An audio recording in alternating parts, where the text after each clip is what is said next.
Shalom, puji Tuhan. Pagi hari ini bersyukur bisa bertemu dengan saudara semua. Kita masih akan melanjutkan seri pengkhotbah dan kita mendekati akhir dari kitab-kitab pengkhotbah, dari kitab pengkhotbah. Sebelum kita masuk kepada tema kita, saya mau tanya, mungkin adakah saudara yang tidak tahu siapa aktor ini? Namanya siapa? Ya benar, dia adalah Jim Carrey. Dan tahukah Bapak Ibu dalam riwayat hidupnya waktu dia di tahun 1990 di saat dia masih miskin, dia menulis cek untuk dirinya sendiri senilai 10 juta dolar. Kalau anak zaman sekarang bilangnya manifest gitu loh, jadi kayak melakukan manifest gitu. Supaya nanti beneran dapat 10 juta dolar. Dan tahukah Bapak Ibu bahwa di tahun 90-an, sekitar 95-96-an, akhirnya Jim Carrey ini benar-benar mencapai cek yang dia tulis. Bahkan lebih dari 10 juta dolar. Dia membintangi banyak sekali film dan hampir semuanya box office. Tapi tahukah Bapak Ibu apa yang terjadi? Justru di puncak karirnya, Jim Carrey jatuh dalam penyakit yang namanya depresi berat. Dia harus mengkonsumsi berbagai obat psikiater, berbagai obat penenang, dia mengalami kecemasan, dan itu mempengaruhi seluruh syaraf dalam tubuhnya. Di puncak karirnya, justru dia mengalami depresi. Bukan karena kekurangan, tetapi karena mendapatkan apa yang semua dia inginkan, ternyata tidak memberi apa yang diharapkan. Sampai akhirnya dia menulis begini dalam tulisannya, I think everybody should get rich and famous and do everything they ever dream of so that they can see that it's not the answer, it's just a lie. Dalam bahasa Indonesia, Jim Carrey mau berkata gini, aku pikir semua orang harusnya kaya dan harusnya terkenal dan bisa melakukan semua yang dia pinginkan supaya mereka bisa tahu bahwa ternyata itu bukanlah jawaban. Bahwa ternyata semua itu hanyalah kebohongan. Dan ternyata sebelum Jim Carrey mengalami hal itu, seorang yang namanya pengkhotbah sudah mengamati fenomena ini ribuan tahun yang lalu. Dan dia menuliskan bahwa ada kebohongan-kebohongan yang seringkali dipercaya oleh manusia, terutama berkaitan dengan keuangan.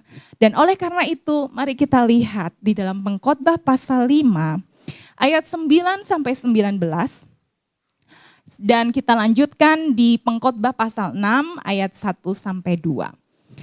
Kita akan membaca dan saya berikan judul firman Tuhan, membongkar kebohongan dunia tentang uang. Jim Carrey berpikir bahwa saat dia bisa mencapai 10 juta dolar, saat dia bisa mencapai ketenaran dan kekayaan, dia bisa bahagia. Tapi justru dia malah depresi. Dan dia berkata, semuanya kebohongan. Nah, mari kita membaca bahwa pengkhotbah Alkitab juga sudah menuliskan hal itu bahkan jauh lebih detail. Dan kita akan membaca bergantian dari ayat 9 sampai ayat 2 pasal 6 yang sudah dapat katakan amin. Baiklah, kita akan membaca bergantian, saya dulu lalu saudara. Siapa mencintai uang tidak akan puas dengan uang. Dan siapa mencintai kekayaan tidak akan puas dengan penghasilannya. Ini pun sia-sia.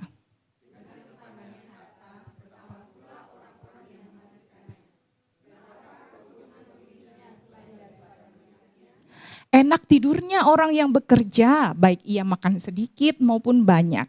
Tetapi kekenyangan orang kaya sekali-kali tidak membiarkan dia tidur.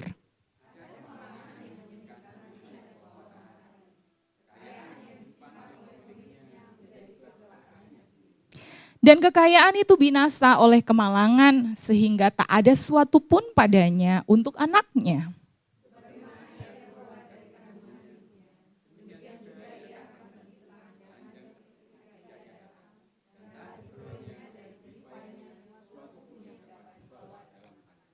Ini pun kemalangan yang menyedihkan.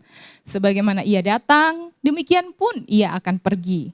Dan apakah keuntungan orang tadi yang telah berlelah-lelah menjaring angin?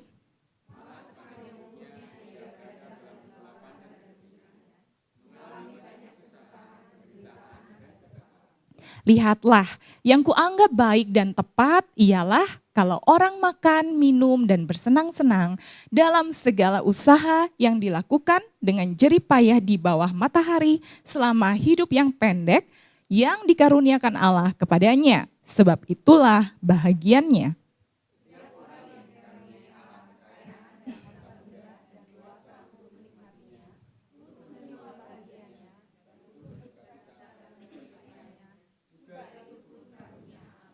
Tidak sering ia mengingat umurnya karena Allah membiarkan dia sibuk dengan kesenangan hatinya.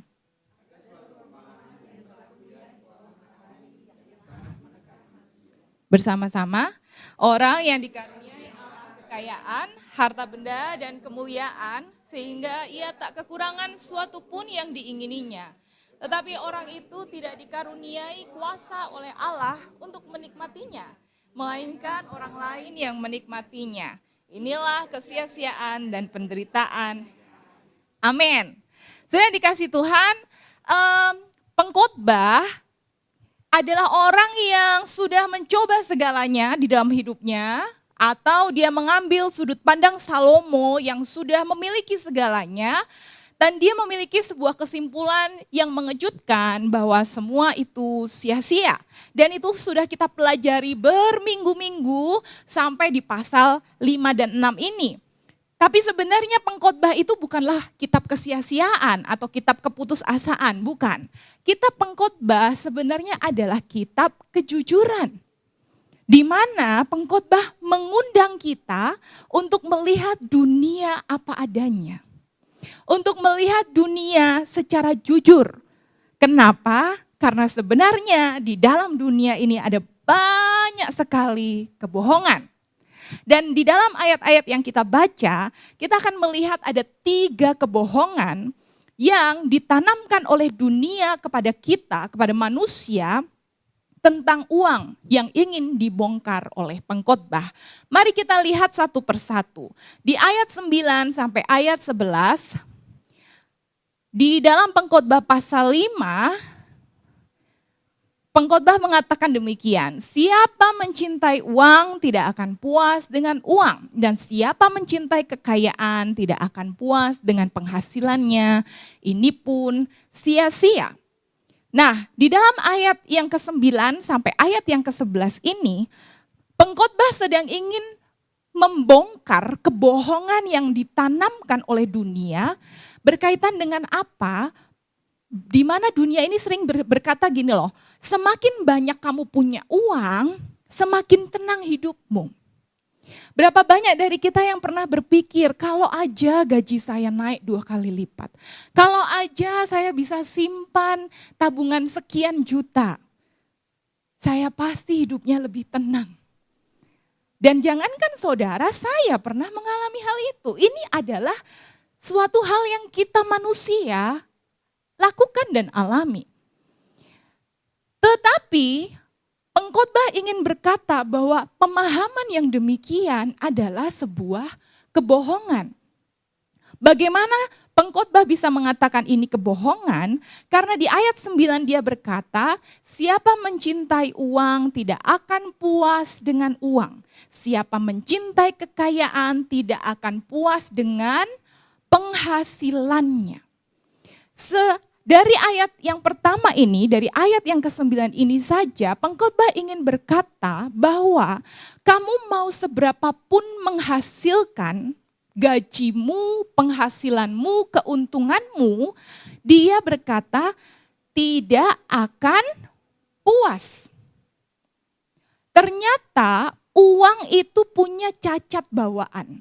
Dia tidak punya tombol cukup. Tetapi siapa yang sebenarnya termakan kebohongan ini? Di sini pengkhotbah sedang memberikan sebuah kata yang spesifik. Siapa mencintai uang? Siapa mencintai kekayaan? Jadi pengkhotbah sedang tidak bicara tentang orang yang butuh uang, tidak. Karena pada faktanya kita semua butuh uang. Dia bicara siapa yang termakan kebohongan ini, mereka yang mencintai. Bukan yang membutuhkan, kita semua butuh. Tetapi yang termakan akan kebohongan-kebohongan tentang uang adalah saat seseorang mencintai. Nah, seperti apa orang mencintai itu? Yesus berkata, di mana hartamu, di situ hatimu berada. Artinya, orang yang mencintai itu menaruh hatinya di situ. Secara keseharian, bagaimana kita tahu bahwa kita mencintai uang, bukan tentang seberapa kita menabung, bukan tentang itu, tapi seberapa hati kita melihat dan menaruh pengharapan. Orang yang mencintai uang, dia akan menaruh pengharapan tertingginya kepada uang. Oh, gampang. Pokoknya selama ada uang, semuanya beres. Pokoknya semuanya akan berhasil kalau punya uang banyak. Artinya kita sedang menaruh pengharapan kita kepada uang. Kita menilai harga diri orang berdasarkan uang. Orang itu gak punya uang banyak. Ecek-ecek dia. Oh, orang itu punya uang yang banyak, kita harus menghargai karena dia punya harga diri yang tinggi. Itu artinya kita menaruh hati kita mencintai uang. Mencintai uang juga apa? Saat kita membuat uang sebagai tujuan akhir kita. Ke gereja tujuan akhirnya bukan mengenal Tuhan, mengubahkan hidup kita supaya punya uang banyak. Bekerja tujuan akhirnya bukan untuk melayani Tuhan lewat pekerjaan kita, menggunakan hidup kita di dalam bakat, di dalam kesempatan yang Tuhan berikan, tapi tujuan akhirnya adalah pokoknya uangnya banyak. Jika uang adalah tujuan akhir dalam apa yang kita lakukan, tanpa sadar hati kita sedang mencintai uang. Dan pengkhotbah berkata, orang seperti itu tidak akan pernah puas. Bukan karena uangnya gak cukup, tetapi karena memang uang tidak pernah bisa memuaskan. Sama seperti kalau saudara minum air laut. Pernah gak sih minum air laut? Asin. Semakin saudara minum air laut, semakin haus kita. Bukan karena airnya kurang, tetapi karena jenis air yang kita minum itu salah. Demikian juga dengan hati kita. Bukan karena uangnya kurang kita tidak puas. Tetapi memang karena jenisnya salah.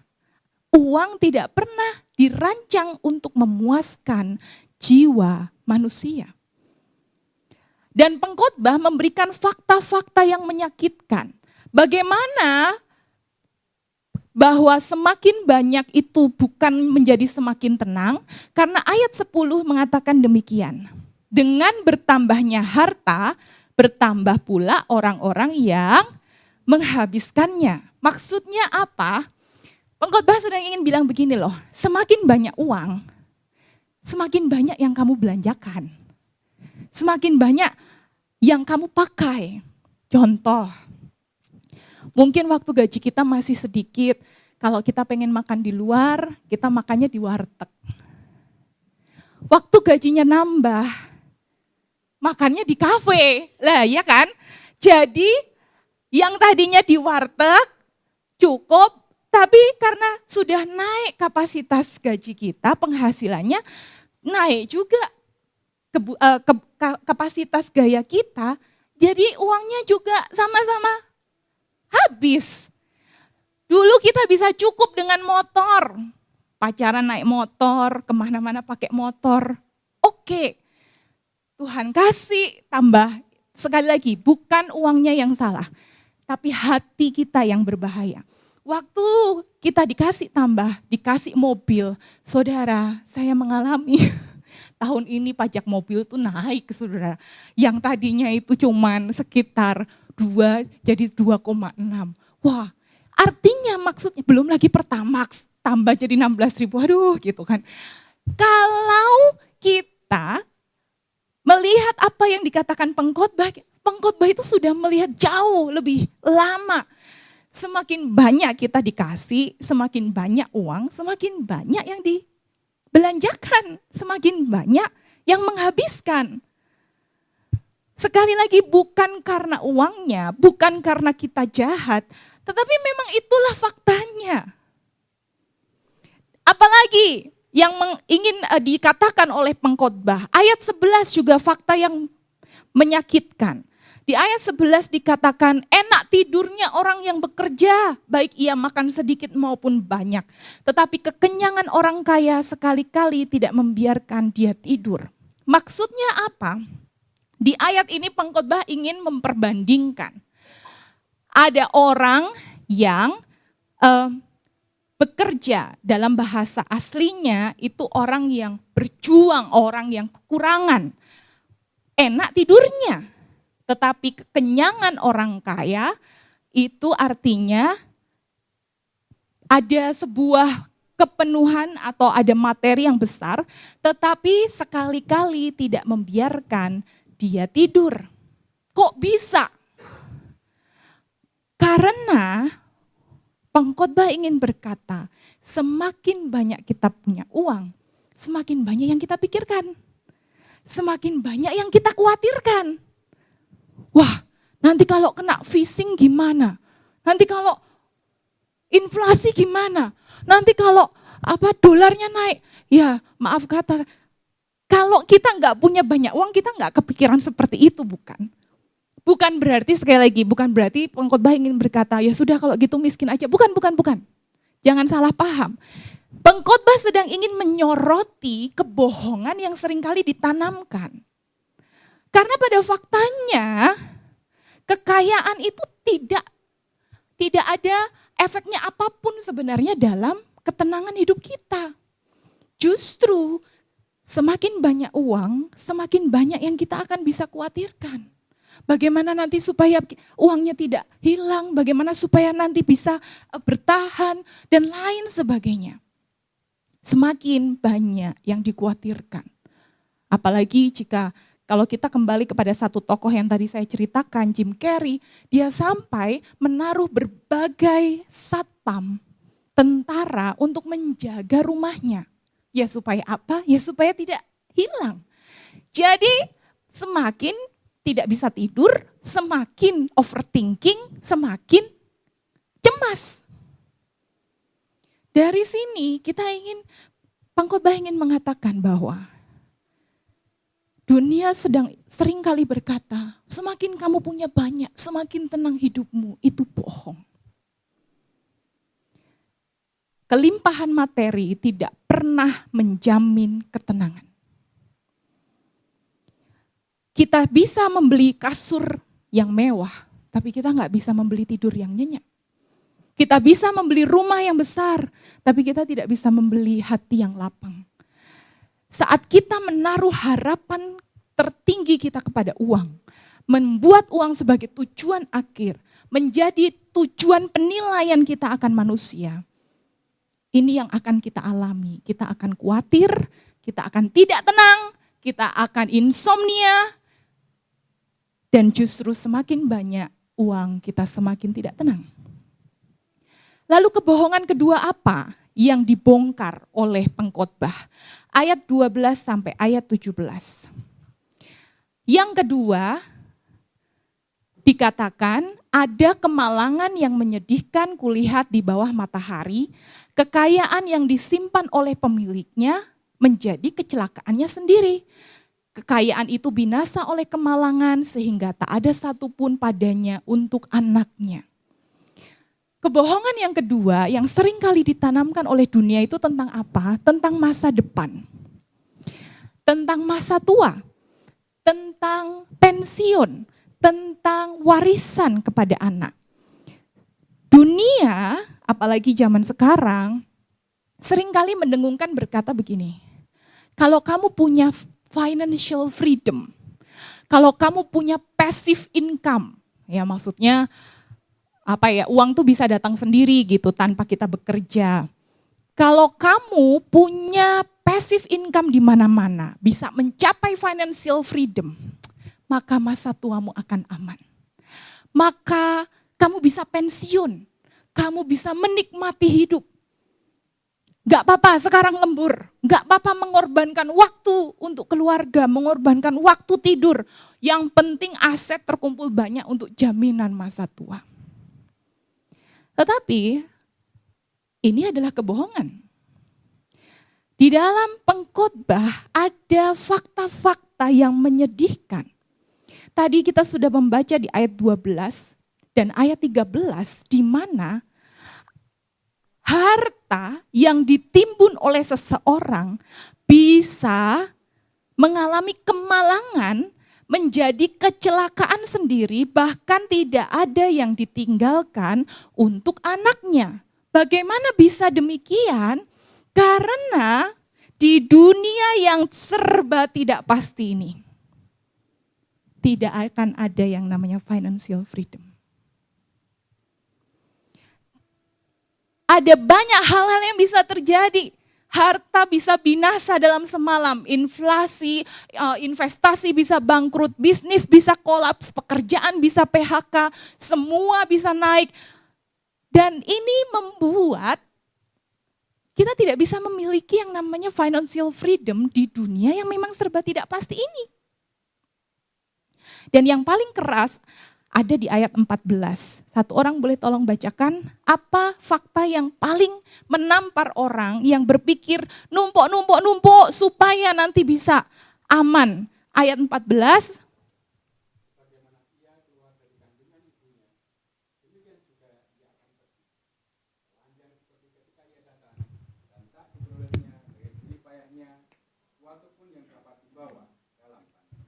Ya, apa fakta yang paling menampar bagi orang-orang yang berpikir kerja banting tulang, pokoknya harus financial freedom, mau mengorbankan keluarga, mau mengorbankan kesehatan, pokoknya nanti, supaya nanti. Faktanya adalah, pengkhotbah berkata, seberapa keras kita mengejar financial freedom, kita akan meninggal dengan tangan kosong. Dan yang lebih parahnya, kita nggak pernah tahu kapan kita meninggal. Kita semua akan meninggalkan dunia ini persis sama seperti kita datang. Kata ayat 14 tadi. Sebagaimana ia keluar dari kandungan ibunya, demikian juga ia akan pergi. Tidak ada yang dibawa, kita pergi meninggalkan dunia ini dengan tangan kosong. Tidak ada rekening, tidak ada properti, tidak ada portofolio. Hanya kita dengan Tuhan. Sehingga pengkhotbah berkata, bagi orang yang bekerja mengejar ilusi kebohongan masa depan, itu dikatakan di ayat 15, berlelah-lelah menjaring angin. Ini adalah bekerja demi angin. Dan kita sudah pernah membahas tentang angin. Hal yang fana, hal yang gampang hilang. Hal ini bukan membuat kita takut kaya, bukan. Kekayaan pada dirinya sendiri, kekayaan sendiri tidak salah. Tetapi hati kitalah yang seringkali salah melihat kekayaan. Dan fakta ini yang dikatakan oleh pengkhotbah mengingatkan kita bahwa kekayaan itu adalah alat bukan fondasi. Saat kita menaruh hidup kita, masa depan kita di atas keuangan, keuangan menjadi fondasi, ditunggu aja. Tiba-tiba sesuatu terjadi, kita nggak pernah tahu. Atau kalaupun tidak ada yang bermasalah dalam ekonomi keuangan kita, dalam kesehatan, tiba-tiba meninggal, kita nggak pernah tahu. Dan itulah yang dikatakan kesia-siaan. Hal ini juga menolong kita supaya kita tahu uang itu bukan tujuan. Uang itu adalah sebuah kendaraan, sebuah alat untuk apa? Dalam kehidupan orang percaya, ya untuk memuliakan Tuhan, untuk melayani jiwa-jiwa. dipakai untuk kebutuhan hidup. Sejauh itu saja. Uang bukanlah tujuan akhir. Uang bukanlah dasar hidup kita. Itu adalah kendaraan, itu adalah alat, dan bukan menaruh sandaran hidup kepadanya. Prakteknya apa? Ya saudara bisa menabung. Saudara dan saya harus menabung. Tetapi menjadikan tabungan sebagai sebuah sandaran masa depan, pengkhotbah berkata itu adalah sia-sia. Dan di ayat 16, bagaimana kita bisa tahu apakah kita menyandarkan hidup kita kepada uang atau tidak? Tandanya ada di ayat 16. Tolong bantu saya bacakan, apa tanda orang yang menaruh masa tuanya, menaruh pengharapannya kepada uang. Ayat 16. Malah sepanjang umurnya, ia berada dalam kegelapan dan kesepian, mengalami banyak kesusahan, penderitaan, dan kesesakan. Nah, tandanya apa? Orang yang menaruh masa tuanya, menaruh pengharapannya, menaruh hidupnya, jaminannya kepada uang, tandanya hasilnya apa? Kita akan hidup dalam kegelapan. Wajahnya kayaknya sulit sekali untuk tersenyum. Auranya tuh gelap gitu loh. Kalau ketemu dia tuh rasanya tuh wah males. Yang diomongin itu semuanya tentang kesedihan, tentang kesusahan, bagaimana resesi ekonomi, bagaimana ini. Gak pernah bicara tentang kebaikan Tuhan, gak pernah bicara tentang keindahan yang Tuhan lakukan. Dan apa yang terjadi? Kekesalan. Orangnya suka marah-marah, kesel. Karena apa-apa jadinya hitungannya duit. Kalau misalnya anaknya menjatuhkan ini, itu mahal loh itu. Kalau misalnya ada sesuatu yang terjadi, wah itu nanti gimana uangnya? Jadi akhirnya yang muncul emosinya itu kesel, marah. Dan itu membawa kepada penyakit.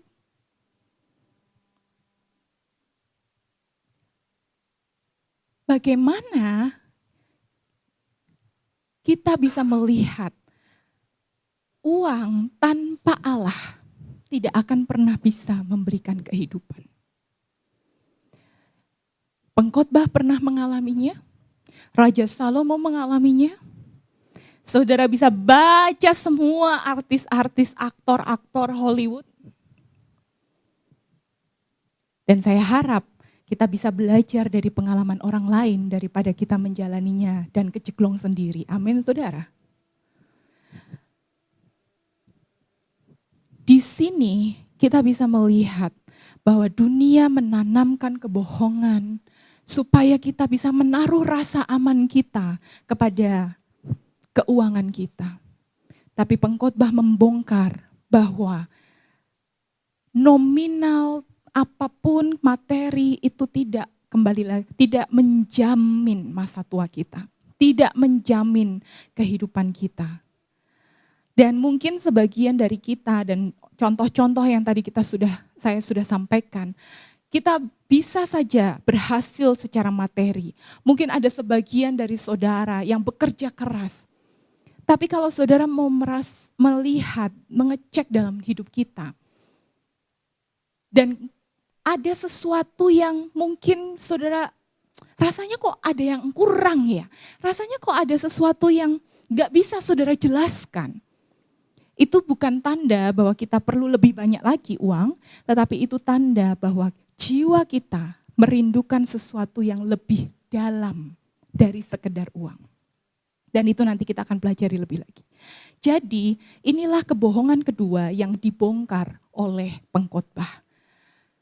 Lalu yang ketiga, ada kebohongan lagi yang sering kali kita percaya, apalagi dalam kehidupan kekristenan. Di pasal 6 ayat 1-2, mungkin satu orang boleh tolong bantu saya bacakan. Sekali lagi, Pengkhotbah 6 ayat 1-2.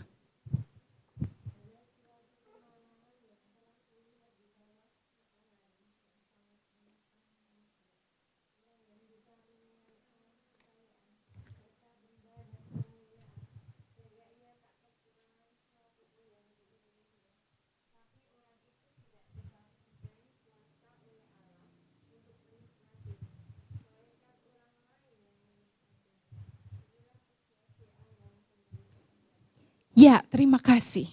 Bapak Ibu yang dikasihi Tuhan, kita masuk ke bohongan ketiga yang paling sering menipu mata kita.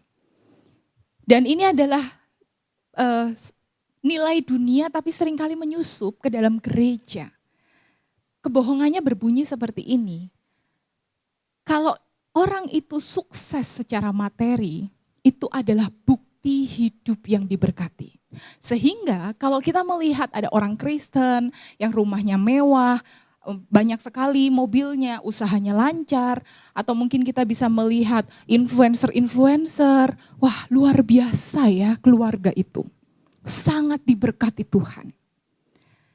Dengan gampang kita bisa berkata demikian. Dengan gampang kita bisa menilai demikian. Sebaliknya, kalau ada orang Kristen yang pas-pasan, biasa, kita mungkin bisa berpikir, kasihan ya, kayaknya dia hidupnya kurang beriman sama Tuhan.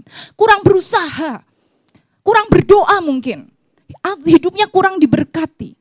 Kita berpikir, orang yang diberkati dan tidak diberkati Tuhan, standarnya adalah materi. Tapi mari kita lihat bagaimana pengkhotbah membongkar kebohongan ini. Tadi di ayat 1 dan ayat 2 bagian A, tadi dijelaskan ada orang yang dikaruniai Allah kekayaan, harta benda dan kemuliaan dan ia tidak kekurangan.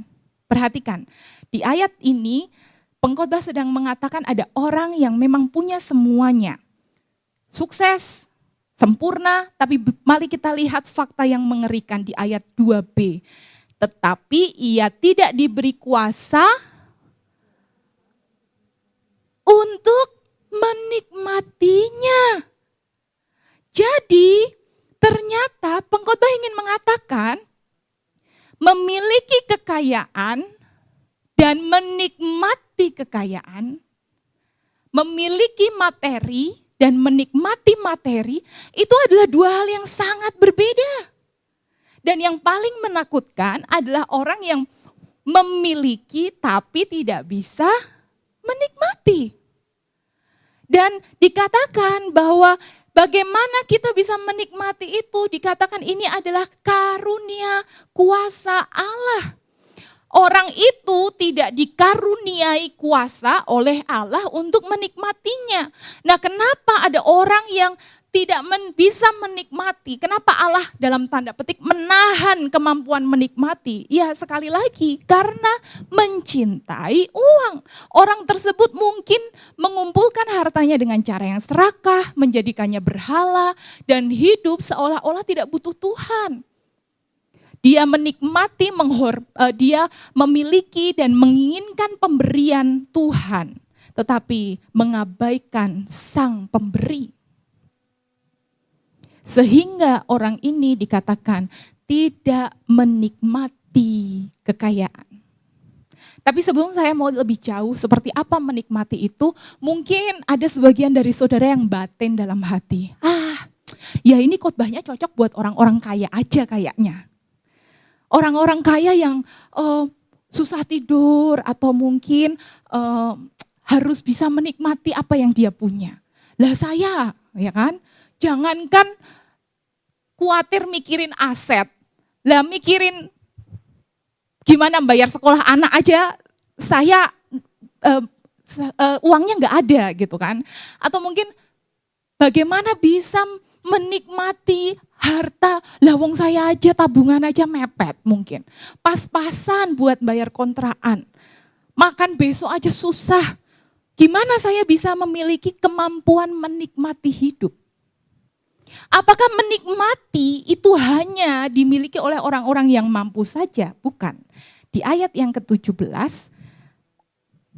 pasal 5, nanti kita ke sana lagi, tetapi mari kita lihat ayat 17 dikatakan, lihat yang kuanggap baik dan tepat ialah kalau orang makan, minum, dan bersenang-senang dalam segala usaha yang dilakukan dalam jerih payah di bawah matahari selama hidup yang pendek yang dikaruniakan Allah kepadanya.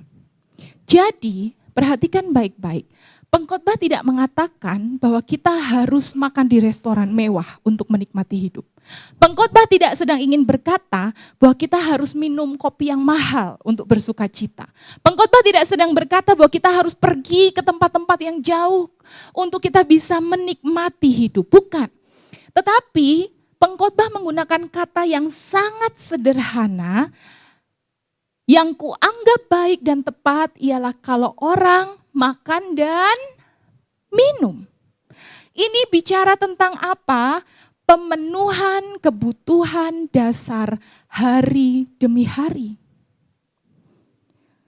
Jadi menikmati hidup itu enggak pernah ditentukan oleh berapa besar nominal uang kita. Tetapi menikmati hidup ditentukan kehadiran Tuhan, dikatakan yang dikaruniakan Allah, kehadiran Tuhan yang mencukupkan bagian kita, yang mencukupkan porsi kita, yang membuat kita bersyukur di dalam setiap bagian yang Tuhan izinkan dalam hidup kita. Amin, saudara. Jadi seseorang tidak perlu menunggu kaya untuk menikmati hidup. Kemampuan menikmati itu adalah pemberian gratis dari Tuhan. Bahkan di saat kita mengalami keterbatasan ekonomi. Dan bukankah seringkali kita melihat realita itu. Ada keluarga yang uangnya pas-pasan, tapi mereka bisa duduk bersama di ruang tamu yang sempit, makan mie instan pakai nasi, ya, tambah kerupuk singkong, ya semuanya karbohidrat ya. Tapi bisa ketawa bareng, bisa bercanda sama anak-anak. Malamnya bisa tidur pula sampai pagi. Tuhan memberikan karunia untuk menikmati porsi hari itu. Dan inilah yang didoakan, yang diajarkan oleh Tuhan Yesus di dalam doa Bapa kami. Berikanlah kami makanan hari ini yang secukupnya. Mungkin mereka enggak punya banyak, mereka enggak punya kemegahan, tetapi kenikmatannya, rasanya itu bisa dialami. Ada juga sebaliknya, orang-orang yang punya banyak uang miliaran, setiap kali makan mejanya sepi, semuanya main HP sendiri-sendiri, enggak pernah bisa ngobrol, setiap kali ngobrol adanya berantem, setiap kali pergi adanya marah-marah. Makanannya bisa mahal, tapi rasanya gak nyaman. Adanya konflik, kemarahan, seperti yang tadi sudah disampaikan. Mungkin mereka punya banyak, tetapi gak ada kenikmatannya, rasanya gak ada. Jadi bagi kita yang hari ini merasa tidak banyak punya uang, jangan biarkan iblis menipu kita dengan berpikir bahwa kita gak bisa bahagia. Amin, saudara. Bahagia kita tidak tergantung dompet kita. Kita bisa berdoa kepada Tuhan untuk kita menikmati bagian yang Tuhan izinkan. Tentu ini tidak meninggalkan kita bekerja. Alkitab tidak pernah berkata, ya udah kalau gitu nggak bekerja. Alkitab berkata yang tidak bekerja tidak bisa makan. Tetapi saat kita bekerja dengan sungguh-sungguh, Tuhan izinkan kita mendapat bagian kita. Kita bisa menikmati seberapa bagian yang Tuhan izinkan. Amin, saudara. Dan jika harta melimpah tapi jiwa gersang, di sini pengkhotbah berkata, kesia-siaan dan penderitaan yang pahit katanya. Inilah kesia-siaan dan penderitaan yang pahit. Oleh karena itu kita masuk ke bagian yang terakhir. Setelah kita melihat ternyata ada banyak kebohongan. Setidaknya dari pengkhotbah ini ada 3 kebohongan yang mungkin itu kita tanam. Oh, semakin banyak kita bisa semakin tenang. Oh, kalau aku financial freedom, saya akan aman masa tua saya. Oh, kalau saya diberkati, saya kaya, itu adalah tanda saya diberkati Tuhan. Kita merasa kalau kita biasa saja, kita sedang dikutuk oleh Tuhan. Dan itu adalah kebohongan. Dan betapa lelahnya hidup yang diperbudak oleh kebohongan ini, bukan? Kita jadi tidak bisa menikmati indahnya kasih Tuhan. Kita merasa urep kok mengkoyong ini. tabungan kok yo ngene-ngene wae, setiap kali ada tabungan tiba-tiba ada ketokan pintu gitu misalnya. Ada mau utang gitu loh. Jadinya hilang lagi, aduh kita jadi nggak bisa senyum gitu, kita nggak bisa bersuka cita. Kita lelah, kerja habis, wah kesel. Pulang dari tempat pekerjaan, kita nggak bisa bercengkerama dengan keluarga. Kita bisanya cuma ngomel, marah-marah. Dan kita hidup tuh capek. Dan bukan ini yang Tuhan inginkan. Tuhan ingin hidup kita adalah hidup yang bebas. Amin saudara. Dan inilah kebenaran yang membebaskan sebagai poin yang terakhir dalam firman Tuhan hari ini. Kita baca ayat 18, kita kembali ke pasal 5. Ayat 18 dan ayat 19, tolong satu orang bantu saya bacakan. Setelah kita tahu 3 kebohongan, kita melihat ada kebenaran yang membebaskan. Ayat 18 dan 19.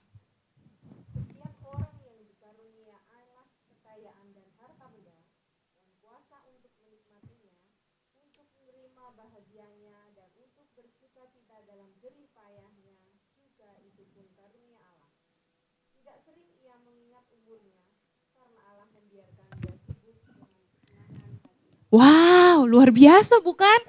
Sampai lupa umur karena kita begitu menikmati hidup kita. Wah, bukankah ini adalah sesuatu keindahan di dalam hidup yang sementara ini? Tidak sering ia mengingat umurnya sampai lupa, oh kok saya ternyata udah mau 40 ya gitu. Tapi saya begitu menikmati apa yang Tuhan izinkan, apa yang Tuhan berikan. Nah, bagaimana hal itu bisa terjadi? Bagaimana hidup orang yang bebas? Di ayat 18 perhatikan bagian ini sekali lagi. Setiap orang yang dikaruniai Allah, kekayaan dan harta benda, dan kuasa untuk menikmatinya, untuk menerima bagiannya, dan untuk bersukacita dalam jerih payahnya, itu adalah karunia Allah. Di tengah tulisan pengkhotbah yang nadanya suram, melelahkan, putus asa, ada ayat yang muncul di tengahnya, di mana dikatakan saat kita mendapatkan bagian kita, karunia Tuhan, disitulah kita bisa bersuka cita, kita bisa menikmati, kita bisa bersyukur, kita bisa merayakan, dan kita bisa mengalami sukacita, dikatakan kesenangan hati. Maksudnya adalah, dari sini kita percaya bahwa di dalam hidup sebagai orang yang sudah ditebus oleh Tuhan, Tuhan itu memberikan porsi dan bagian kita masing-masing. Amin saudara. Ada salah satu penulis buku psikologi yang berkata, salah satu pencuri sukacita yang terbesar adalah membandingkan diri dengan orang lain. Kenapa kita tidak bisa bersyukur dengan porsi kita? Kenapa kita merasa bagian kita ini kurang? Karena kita melihat orang lain.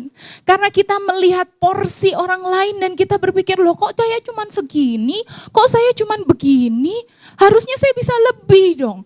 Dan itu yang membuat kita tidak bisa bersuka cita di dalam bagian, di dalam porsi yang Tuhan berikan buat kita.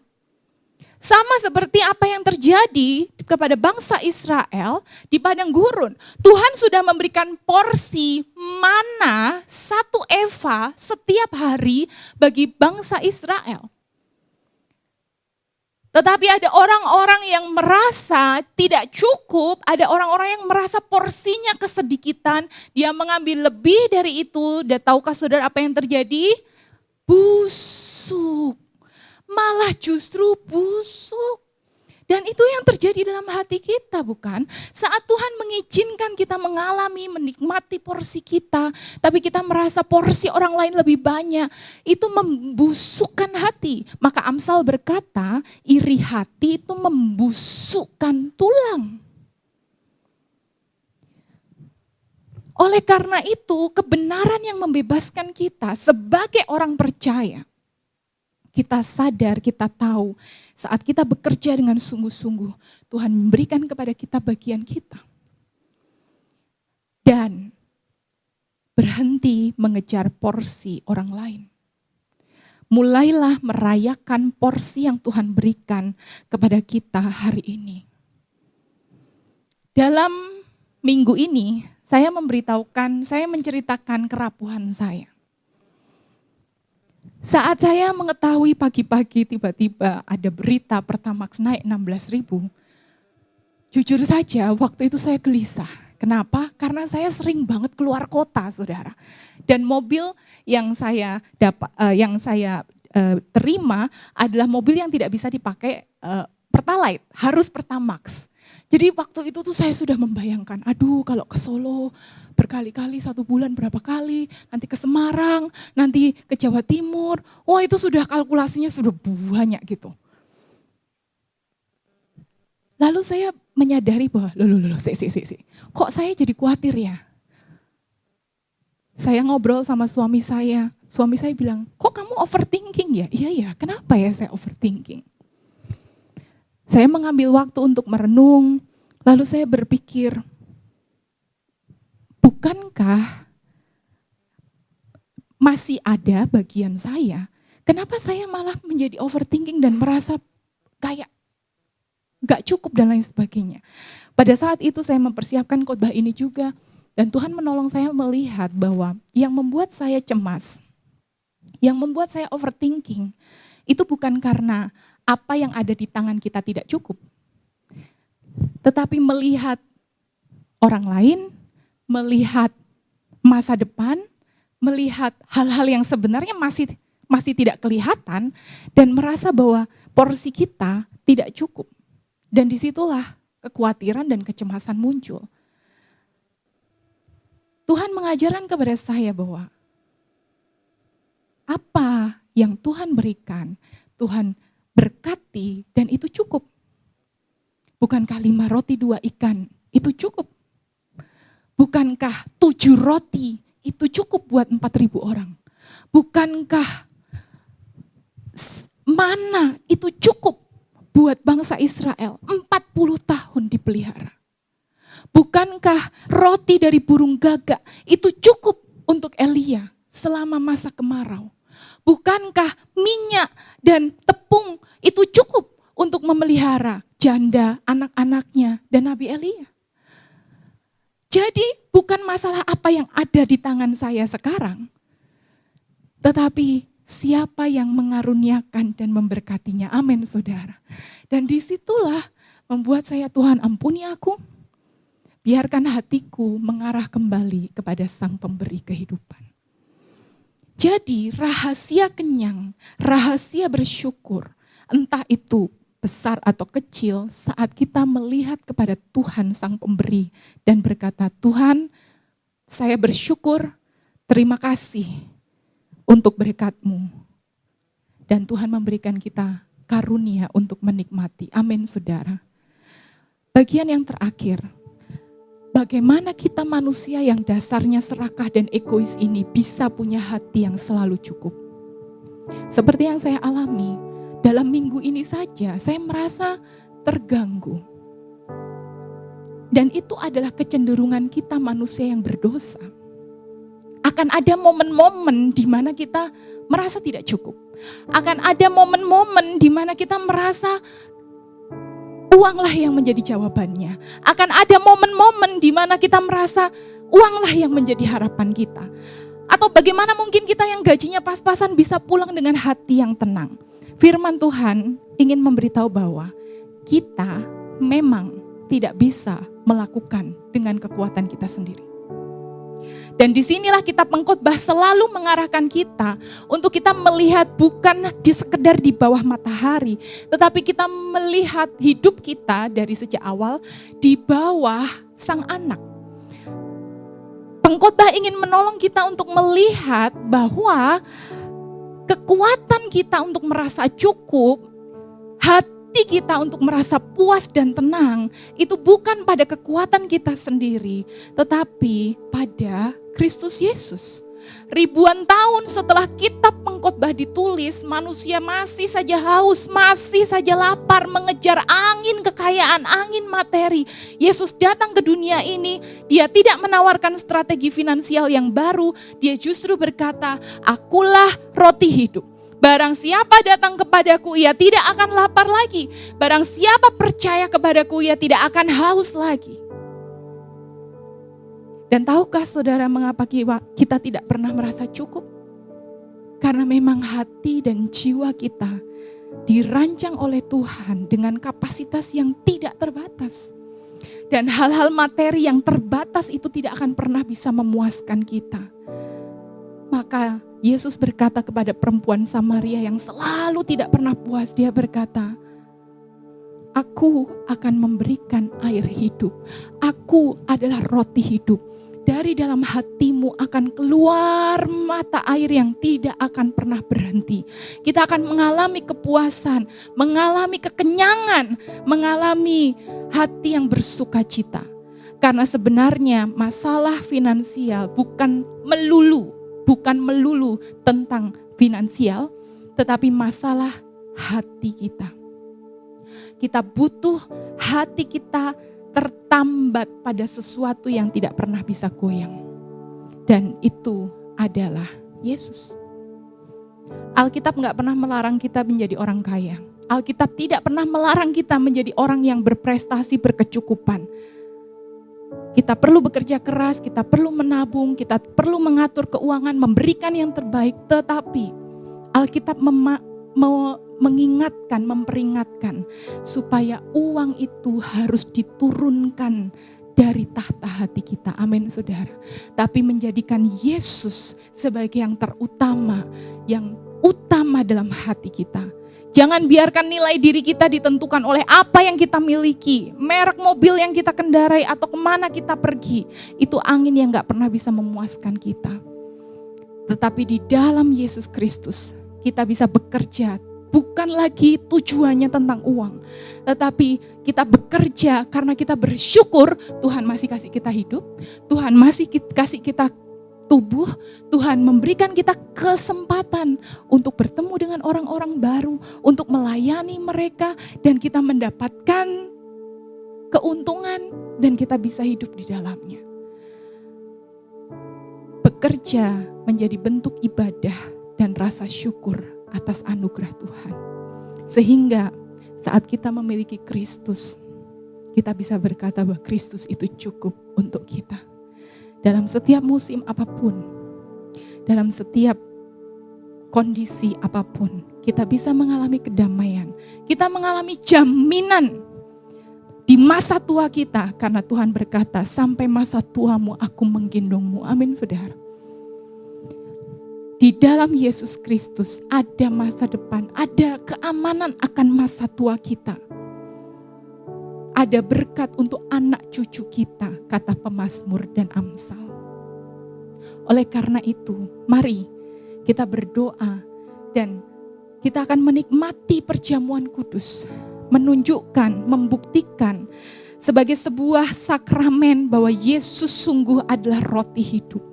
Dan biarlah kita bisa dibebaskan dari kebohongan-kebohongan materialisme dunia. Dan kita bisa pulang dengan hati yang puas, hati yang ringan. Kita bisa menikmati keluarga kita dengan hangat. Kita bisa mensyukuri pekerjaan yang Tuhan izinkan untuk kita lakukan. Kita bisa menikmati setiap makanan kita. Kita bisa tidur dengan nyenyak. Karena kita tahu bahwa hidup kita tidak dijaga oleh uang, tetapi dijaga oleh tangan Tuhan yang kuat. Dijaga oleh kasih karunia Yesus, Sang Pemberi sejati yang tidak pernah meninggalkan kita. Mari kita mau berdoa dan kita menikmati perjamuan kudus.